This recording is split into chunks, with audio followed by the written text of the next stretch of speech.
Hello viewers, welcome back, and I am Dr. Nisha Bali. I would like to welcome Dr. Jaina Gandhi, pedodontist, and this is our second series. Today I am keen to know from Dr. Jaina Gandhi what are the recent trends you have seen in special, during the pandemic. What are the changes you have seen in pediatric dental practice?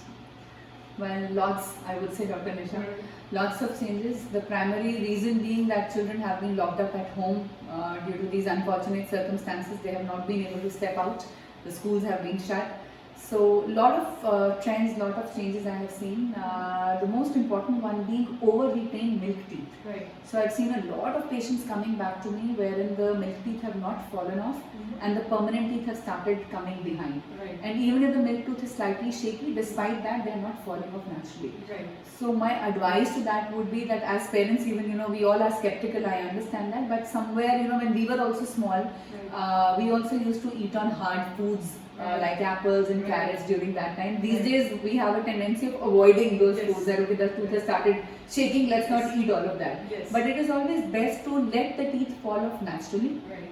I would also somewhere blame our dietary patterns for that because we have stopped consuming hard food. Yes. Like earlier we would pick up an apple and eat the whole apple. Nowadays we are used to cutting and chopping everything and serving to our kids. Right. So this change in dietary patterns where we are not even putting enough pressure on our teeth to naturally undergo the processes that they undergo normally. Right. So that is what is causing that change. So over-retained milk teeth is definitely one. Right. The other, when do we remove those? Like when should a dentist remove those over-retained? yes. So see, if the permanent tooth has completely erupted behind and the milk tooth has still not fallen off, that is when we should you should visit the dentist and we should take it off. Right. If I see that the tooth is poking out and the milk tooth is slightly shaky, I generally advise that you see for a week to 10 days. Start eating hard foods from that tooth, as much as you can comfortably, and wait for it to naturally fall off. But if the tooth is really behind and it has not, the milk tooth has not fallen off, that is when you should visit a dentist and get that done. Right.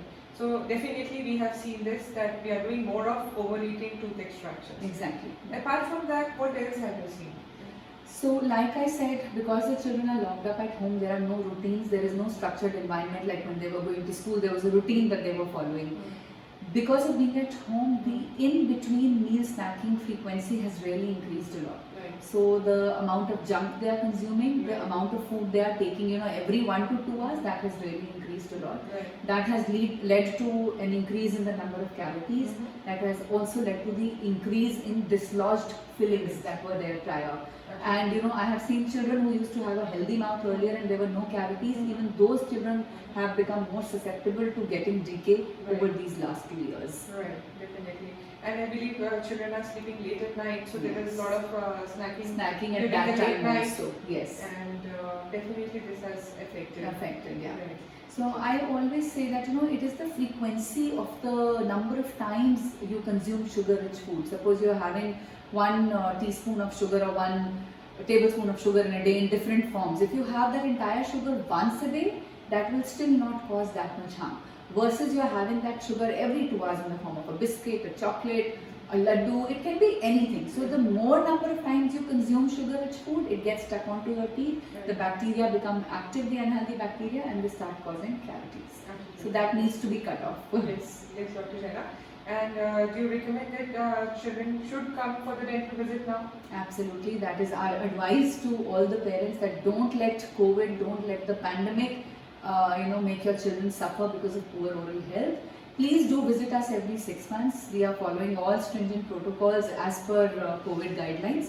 So you have to visit so that we can take care of the children's teeth, guide you on preventive treatments, guide you on correct brushing techniques and correct oral hygiene practices, even dietary modifications that need to be done, and nip it in the bud. Basically curb the decay at a very small level before it reaches a stage when more extensive treatments are required. Can we do digital follow-up with them?